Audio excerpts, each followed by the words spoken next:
Experts will tell you, and studies will show, that we have more control over our health outcomes than we think we do. And encouragingly, more and more people are beginning to realize it. Listen to this expert's take on it all.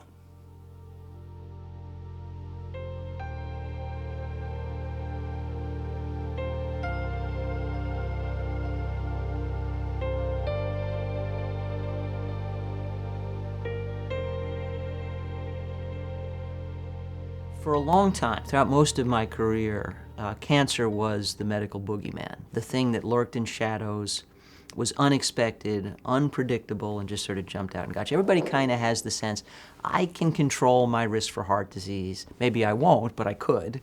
I could sort of control my risk for diabetes. Maybe I won't, but I could.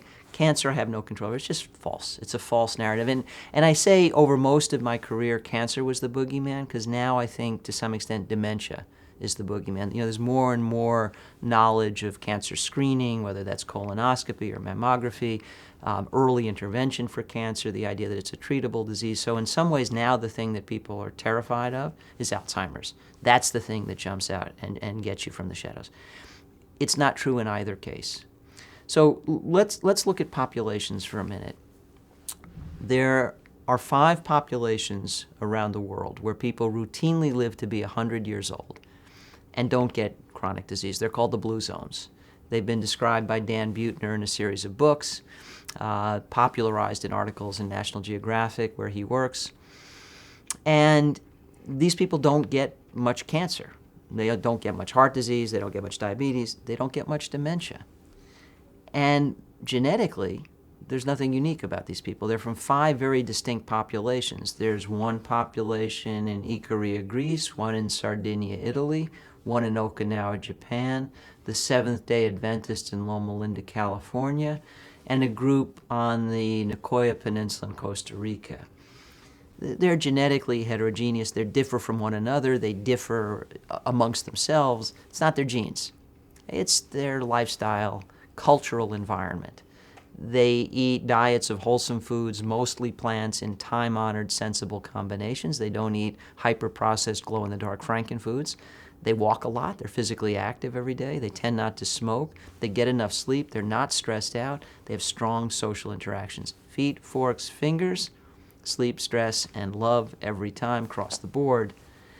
And, you know, shockingly good health, inclusive of extremely low risk for cancer and dementia. Those very diseases we have long thought we can't control, we can do nothing about. So we absolutely do know from transcultural comparisons and many other kinds of studies that half of cancer is preventable, maybe 60% of cancer is preventable by not smoking, minimizing our exposure to toxins, not drinking excessively, eating optimally, being physically active, controlling our weight. And in addition, we have the option to further reduce our risk of cancer by controlling infectious disease. A lot of cancer in much of the world is related to viruses that cause hepatitis. And so liver cancer is extremely prevalent in Asia, and most of that's vaccine preventable. Uterine cancer, cervical cancer is potentially preventable with the HPV vaccine. So you put together all the strategies we have, 60% of cancer is preventable. But it's not just about preventing cancer. Sometimes it's going to sneak through and you'll get it. Then in order to cause you harm, it has to progress. And that too is modifiable with lifestyle. So an optimal diet slows or prevents cancer progression. If you get cancer and it needs to be treated, lifestyle can facilitate your recovery and help prevent it from recurring. And so at every stage, it exerts a major influence. And much the same is true of dementia. The modern thinking about Alzheimer's dementia is that in many ways it's a lot like coronary disease, so all the same risk factors for heart disease are risk factors for dementia. It's a vascular disease.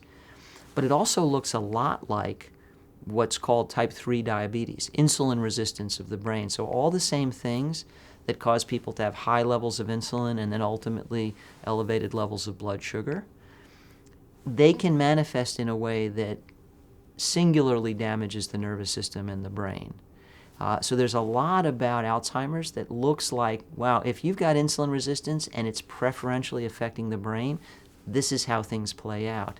Well, both insulin resistance and type 2 diabetes and heart disease, eminently preventable by eating well, being active, not smoking, all the usual things. So we have a tremendous opportunity to reduce our risk of cancer and dementia along with all the other bad stuff. There is a caveat, though, at the end of all this. I think it's really important because I've given talks in public venues where I've said these things. And then during the Q&A, somebody will raise their hand and say, "Doctor, not so fast. I have a dear friend who was vegan and exercised and, and social and got some terrible cancer, breast cancer or whatever it was, and, maybe had a terrible outcome, maybe even died." For people who've either experienced that personally or know someone who has, they hear this story about preventability, it's very upsetting. It sounds like you're saying they didn't do the right thing, but no, they did. They did everything right.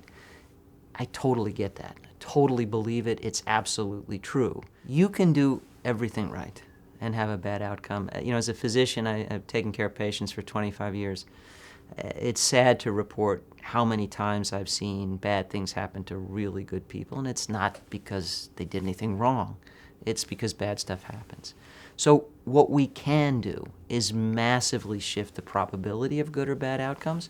Nobody gets a guarantee. You can do everything right, and something bad can still happen to you. I unfortunately cannot give you a guarantee. I mean, after all, I can give all this advice about healthy living, walk out the building and be hit by a car, right? I mean, nobody gets a guarantee. And the analogy I use is the difference between controlling ship and sail versus wind and wave. You can be a really good captain with a really good crew on a really seaworthy vessel. You are much more likely to get across where you're going than somebody, with a bad crew and a bad ship. You really are.